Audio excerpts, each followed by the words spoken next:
Those are looking good. Yeah, this is just the third coat of sealer and primer and penetrating resin. You sand these down and varnish them, and they'll be ready to go. Woohoo! Yeah, All right. pretty good. So Progress. where was I? We were talking about the beam, but Oh, we were were talking about getting the beam and the bulkhead. rudely Well, the beam, interrupted. Yeah. What's today's project? Well, the first thing is the head door, which we've converted into a workbench. We just put it on two sawhorses and it works great that way. So it's having a renewed lease on life, although in the end it's going to the landfill. Anytime the subject of the Albin Vega 27 comes up, everybody wants to talk about the supposed weakness in the mast beam. So I thought I would just bring it out and take a close look at it. Show how weak it is? Yeah, let's show you how weak it is and why it needs to be handled and treated and reinforced and all that stuff. So this is the mast beam out of Lealea, which is Albin Vega hull number 1860. So it's in the middle of the production run, and let's just kind of take a close look at what it actually is. This is the part that faces into the main cabin. We've just got a couple of marks on it where we've been working on patterns and stuff, but this is the main section of it that's exposed aft of the bulkhead in the main cabin.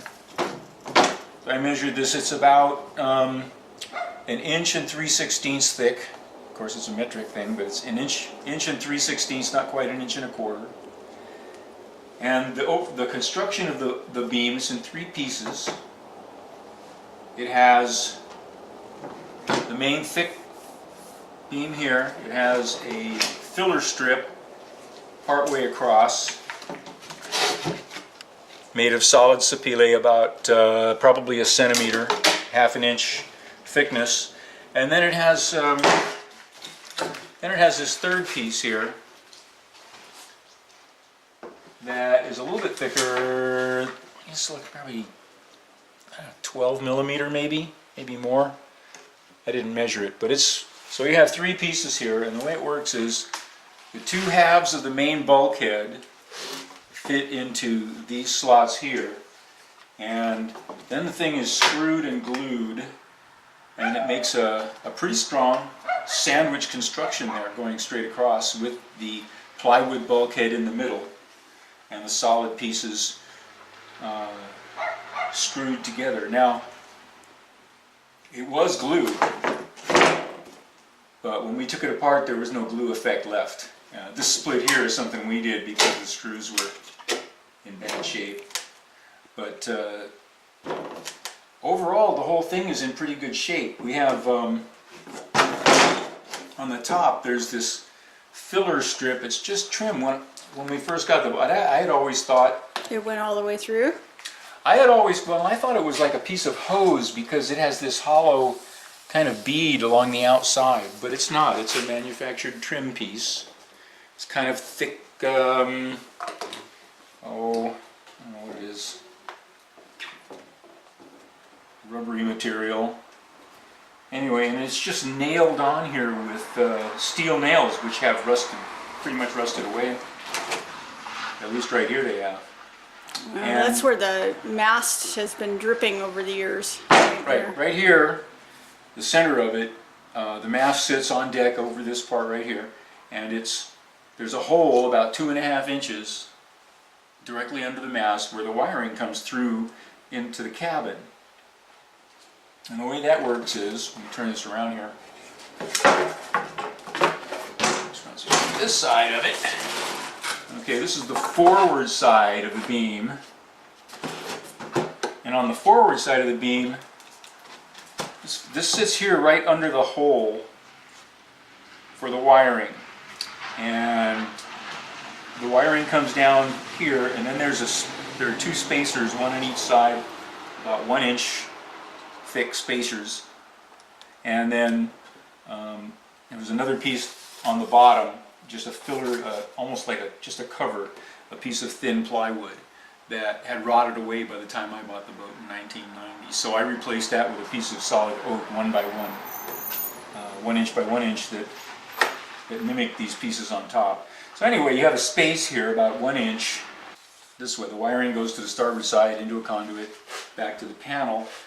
And then this cover piece, this is a nice piece of sapele veneer plywood that covers, and that leaves a gap. So if you look at it this way, the spacers are gone. We took those off. I don't know where they went, but this is the way it would be put together, with the wiring come down through the hole, which the hole is right about here, sitting right on top of this area here, with enough area for the wiring to come down into this space and then off to the starboard side. Now this cover here is a replacement that we made in 2007, right? Yep. 2007. This replaced the original one. The original one was rotten, had rotted away from the water. Yeah, So we're anyway. going to be making some changes to this whole piece. when Yeah, we we're going to make some reassemble. changes to this. And then the last thing to mention is that, to notice about this beam, is that it has been, this is like filleting. This is was put in here. It's probably a thickened polyester resin. It's very hard and very hard to get off. But that's filling in the gap between this part of the beam on the after side and the overhead. And so part of the problem we have here with this overall setup is that we have water damage to the main beam up here underneath this strip. And you can see it here. It's obvious, but it's also a little bit rotten under here. And it's 43 years. I'm not too concerned about it, but it is there. So I'm looking at this, and I have to say I've never seen one of these beams bend. And yet everyone says the beam is the weak point.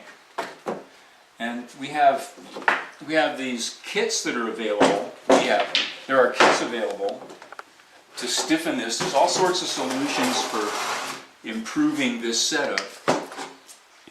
And most of them involve doing something to reinforce this beam. I've seen all kinds of different things. One of the things that's popular and supposed to be the way to go is a stainless steel plate that fits in this sandwich somewhere. I'm not sure where it goes exactly, but somewhere in this sandwich you put the stainless steel plate, and that will certainly stiffen and strengthen this beam. The way the system works that supports the rig, the mast sits on the step on the deck rests on the beam. The beam transfers the loads to the two plywood bulkhead halves, and those in turn transfer the loads to the hull. I have seen a photograph of one of those bulkheads buckled. I just don't think the beam is the weak link in the system. The bulkheads actually are probably plenty strong enough. I haven't seen very many failures of the bulkheads, but what seems to me to be the weakness in the system is the way the bulkheads are attached to the hull. So the beam, three pieces of the beam, make a sandwich of the top of the bulkhead, transfer the load to the bulkhead. The bulkhead is intended to transfer the load to the hull. To do that, the bulkhead is attached with 10 screws on each side. They're just machine screws. They look like about a number 10 machine screw that goes through the bulkhead, through the tab, has a nut and a washer on the back. And so that creates 10 point loads on each side.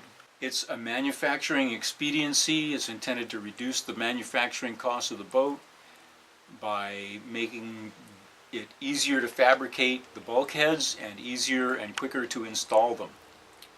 But it's not the ideal way to do it engineering-wise. Of course, our boat is 43 years old, has made several trips across the Pacific. I think we can safely say that it works. But it could be better. And a lot of people, they tell me, have had problems with these boats. Of course, it could be how they sail them. No one has accused us of being hardcore sailors. No, we're pretty easy on the boat. We don't put undue strain on it if we can at all avoid it. But other people have. So I understand how this can work. We want the boat to be as strong as it possibly can, and while we're doing it, we might as well do it right. So what we are going to do is we're going to beef up the beam and redesign it a little bit to make it better looking. It's going to be a little thicker, a little rounder, a little more voluptuous, you might say. Anyway, we're incorporating it into a sort of all one-piece design with the bulkhead. The bulkheads are going to be reinforced with glass cloth and resin, epoxy resin, closely fitted, filleted, and glassed directly to the hull. That way the loads will be spread evenly all around the perimeter of the bulkhead, less likely to create any hard spots or failures. And of course then there's no room for the screws to work loose or to elongate the holes or to be pushed down through the wood. The loads will be as evenly distributed as possible. The bulkhead will be much, much, much stronger, and the beam will be quite a bit stronger as well. That's the plan.